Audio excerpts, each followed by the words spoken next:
Good day and welcome. This is Giant Strides, a weekly program proudly sponsored by the Niger Delta Power Holding Company Limited under the leadership of Engineer Jennifer Adigije. I'm your host, Jules AK, and it's a pleasure to have you join us on this episode.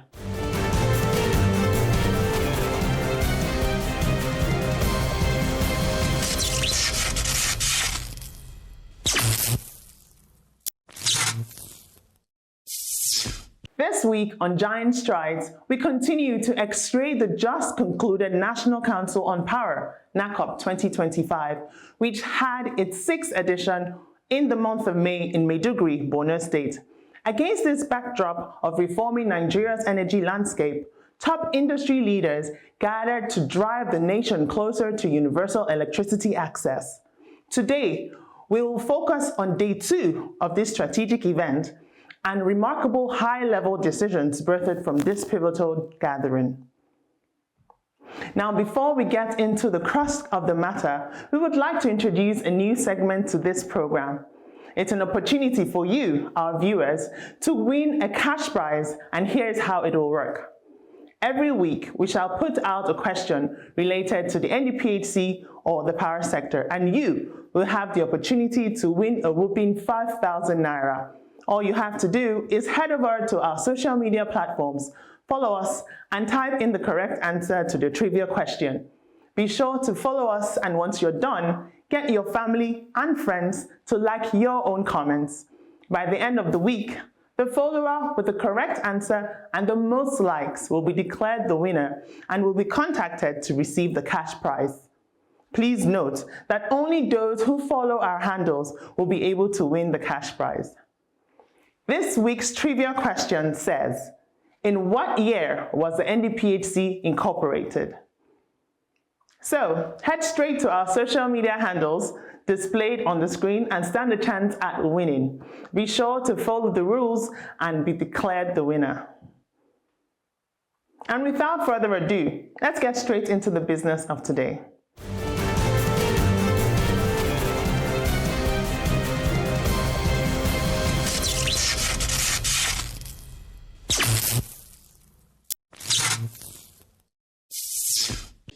Day 2 of the National Council on Power, or NACOP 2025, was just as powerful as the preceding day. The Minister of Power emphasized the Council's vital role in ensuring a smooth operation from generation and transmission to rural electrification and policy consistency. NACOP serves as a platform for reviewing ongoing reforms aligning with the renewed hope agenda of the President and charting a clear path forward for the sector. Discussions at the event covered everything from policy frameworks and infrastructure development to renewable energy integration and private sector participation. On your books, and you still manage to come to... A significant highlight of NACOP 2025 was the impactful presence and presentation by the Managing Director of the Niger Delta Power Holding Company Limited, NDPHC, Engineer Jennifer Adigije.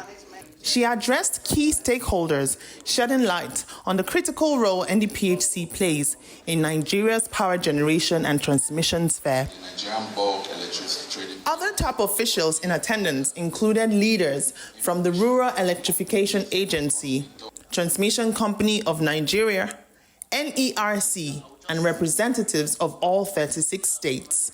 These stakeholder engagements brought NACOP 2025 beyond discussions about policy by pointing directly towards implementation. Let me mention that liquidity and cash flow is a lifeline of any business. Beyond NDPHC operating like an NDA, we're actually incorporated under CAMA as a private limited liability company, and therefore we are accountable to our shareholders.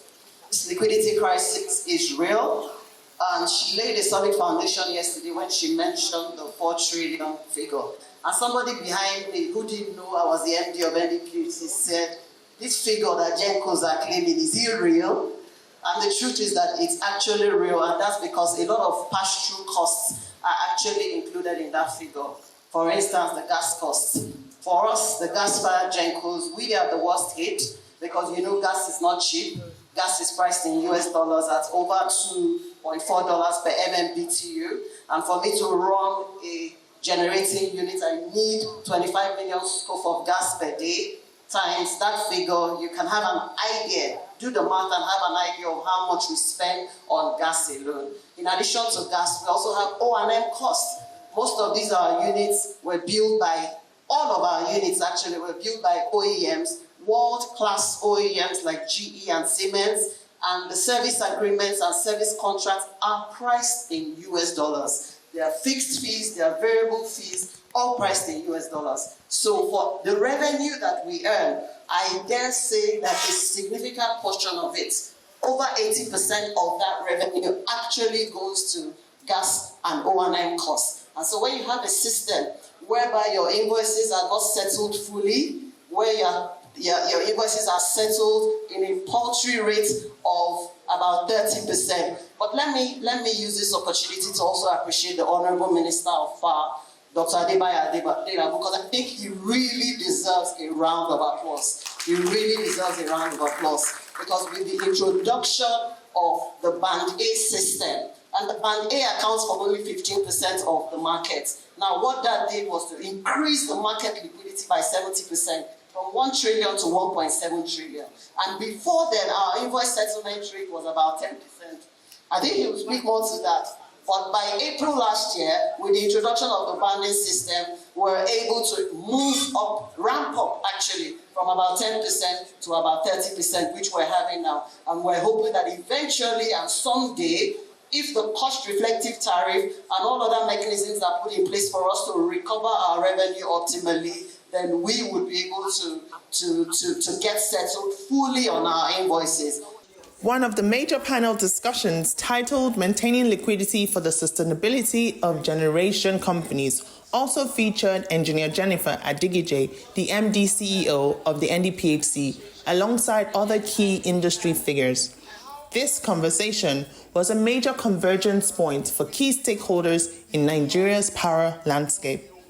In her remarks, Engineer Adigije highlighted the critical policy gaps, infrastructure deficits, and funding challenges that currently hamper Nigeria's power generation landscape.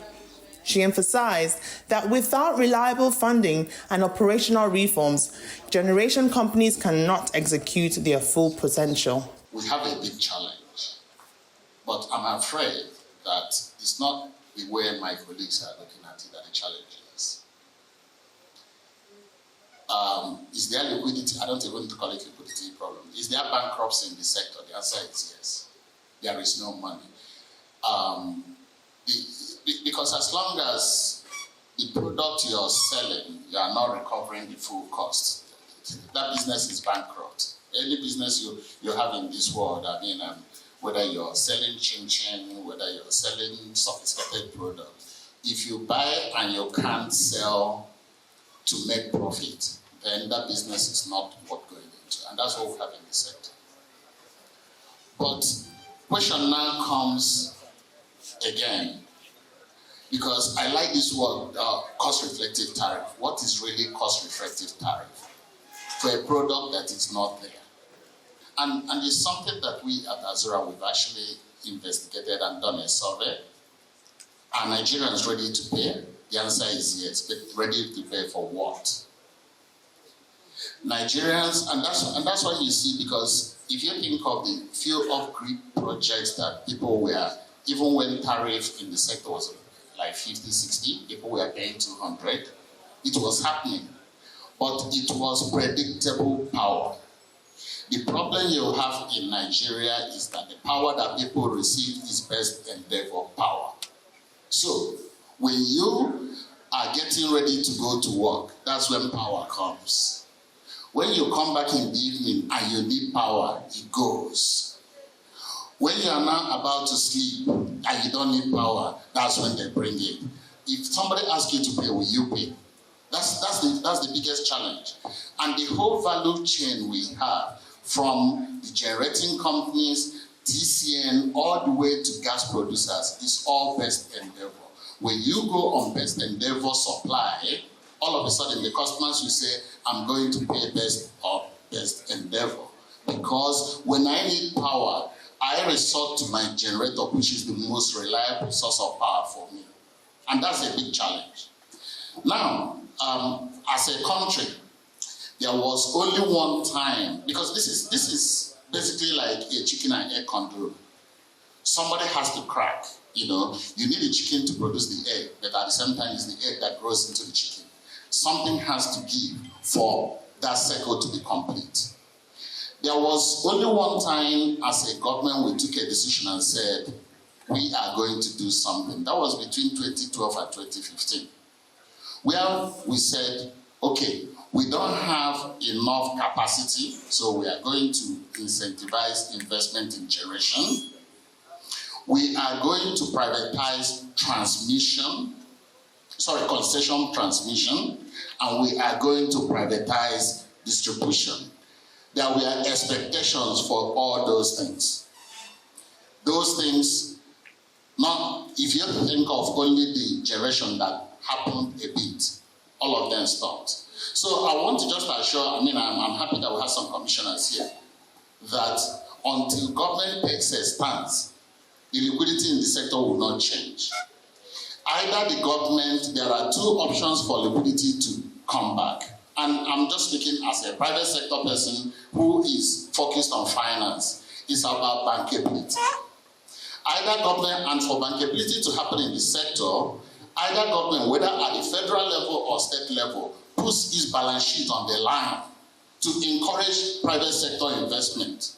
If government is not ready to put its balance sheet on the line, which is, what does balance sheet mean? You have to give like sovereign guarantee to encourage private sector to come in. If government is not ready to do that, the only thing is simply to say, we are going to throw that market open. Investors, charge your customers whatever you feel like charging. The monopoly for Disco, we have to go. I have to go to the community and say, are you ready to pay 500? If you are, I'm going to invest. If none of them happens, I'm sorry, we can speak from here to tomorrow, but nothing will change. Issue of liquidity or shortfall in the sector is well known. Bottom line is that as long as the tariff is not cost reflective and there's no money to pay the subsidy on a timely manner, then it means there will be a gap. And this gap has been growing, especially with the macroeconomic variables that are not within the control of the operators in the sector. In the presentation, Dr. Joy displayed that when they did the privatization, the exchange rate was 157. The moment it went to 1,600, there is a gap. And if the tariff is not adjusted to meet the same indices, it means that gap needs to be funded. So in the electricity business or in any business, once the cost is determined, either the customer is paying or government is going to pay. As you know, since in 2017, the government implemented a power sector recovery program, which gradually moved tariffs from non-cost reflective levels to cost reflective levels in 2022. So about 7 of the distribution companies' tariffs were fully cost reflective. The market was liquid, and we were able to even start discussion about bilateral contracts.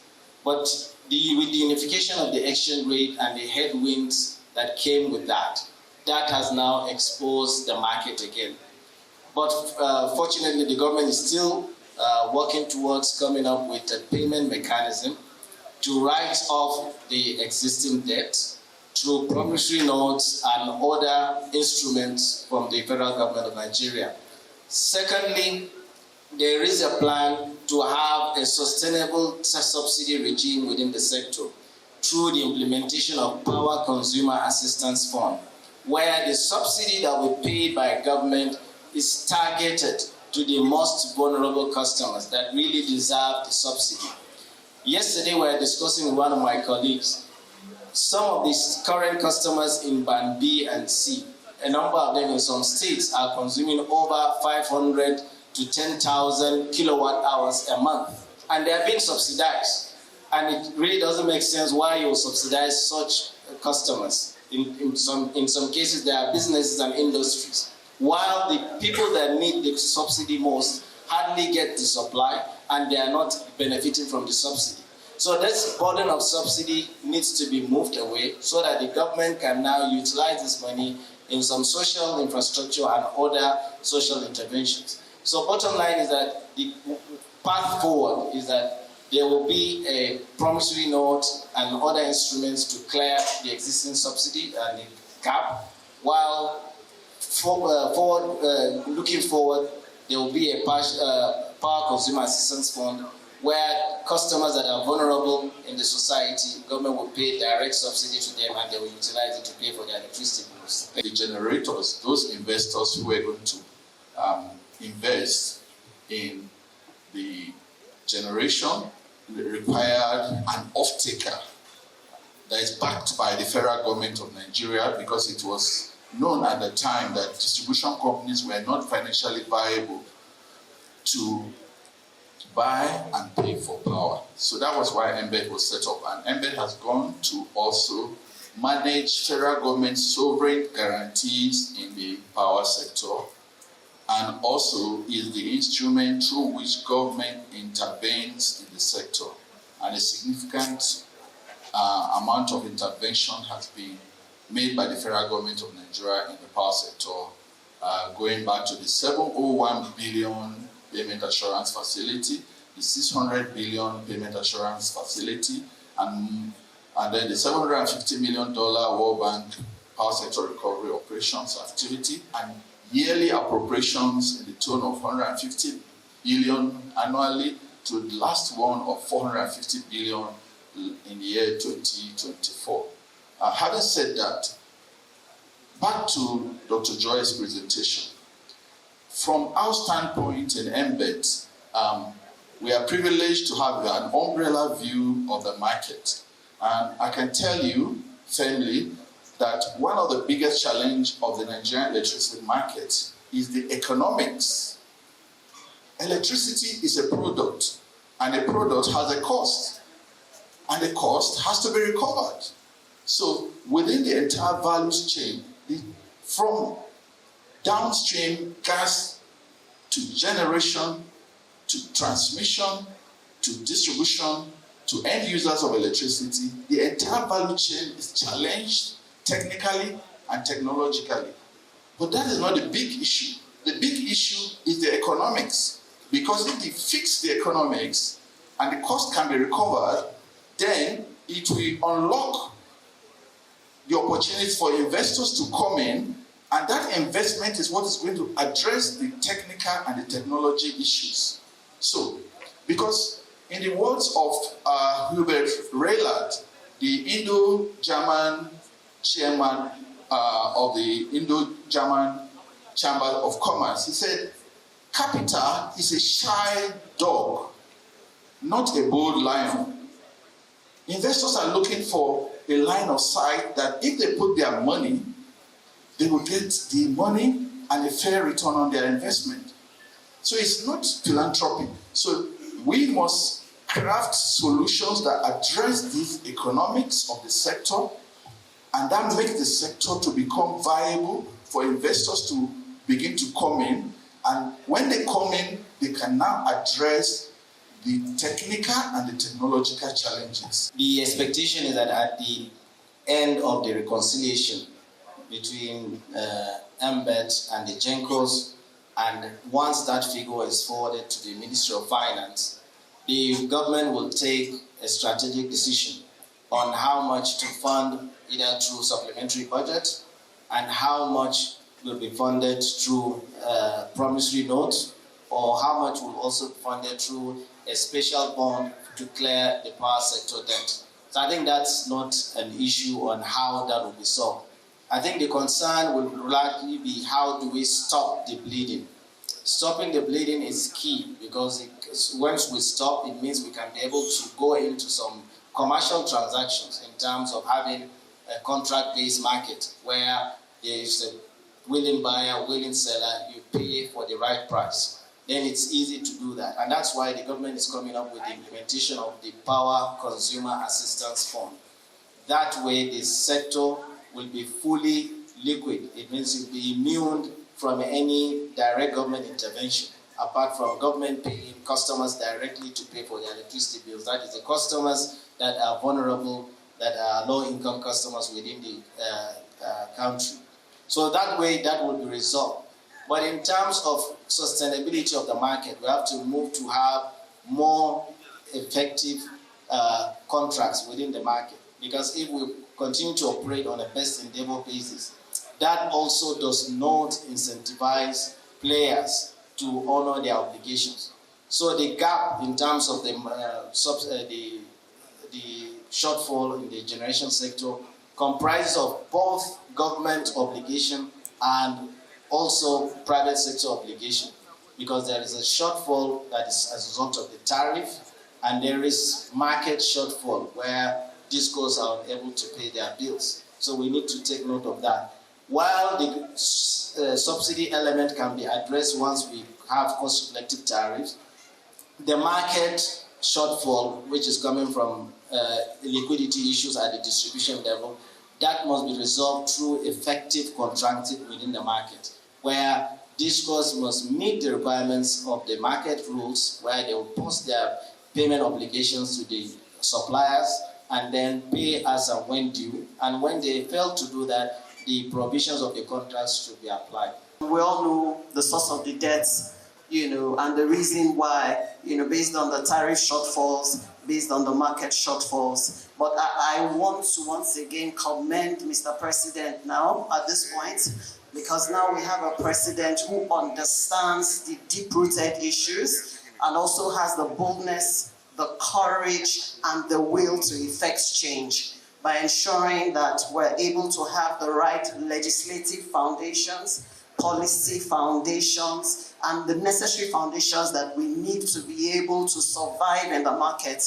As you know, Mr. President prevailed on the National Assembly to pass the Electricity Act, and what that Electricity Act has done for us now, is that the sector is decentralized and liberalized, and also the regulator very graciously on the 25th of July last year mandated us to transition to bilateral trading. And so what that means now, we have essentially a free market system where we can transact bilaterally with willing buyers and willing sellers, like the Borno State government, for instance, and eligible customers and off-takers that meet the requirements and meet off-take thresholds. We can go into business with them, and now we can also be able to diversify our revenues. We don't need to rely solely on the bulk trader who doesn't settle invoices fully.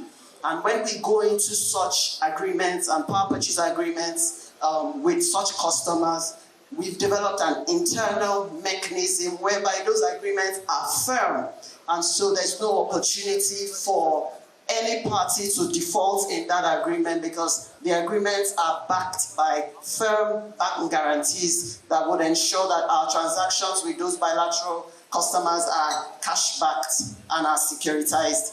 Drawing from NACOP's opening communique, she urged the panel to prioritize actionable solutions that would ensure companies have steady cash flow, adequate infrastructure, and clear policy directions needed to bring sustainable power to underserved communities. The fact of the matter is that power generation is driven by demand and a number of other factors. So the upstream is driven by certain factors, midstream and downstream. And I want to fully align with the MD of TCN. We're not here to trade blame games, but we cannot generate what is not demanded. That's number one. And we also cannot generate when we don't have the capacity to wheel that generation to the last mile.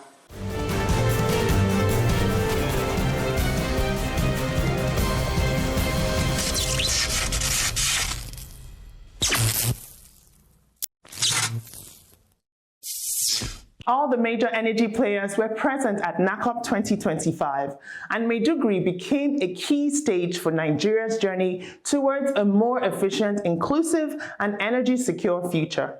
This means that the conversation has barely begun on how to bridge the funding, infrastructure, and policy gaps that have long held Nigeria's energy ambitions. And here on Giant Stride, we'll be watching to see how these plans unfold on the road to powering our great nation. And that's it for today on Giant Strides, your weekly program powered by the Niger Delta Power Holding Company. I remain your host, Jules AK. Don't forget to head over to our social media handles to answer the trivia question for this week and stand a chance to win big. Thank you for joining us.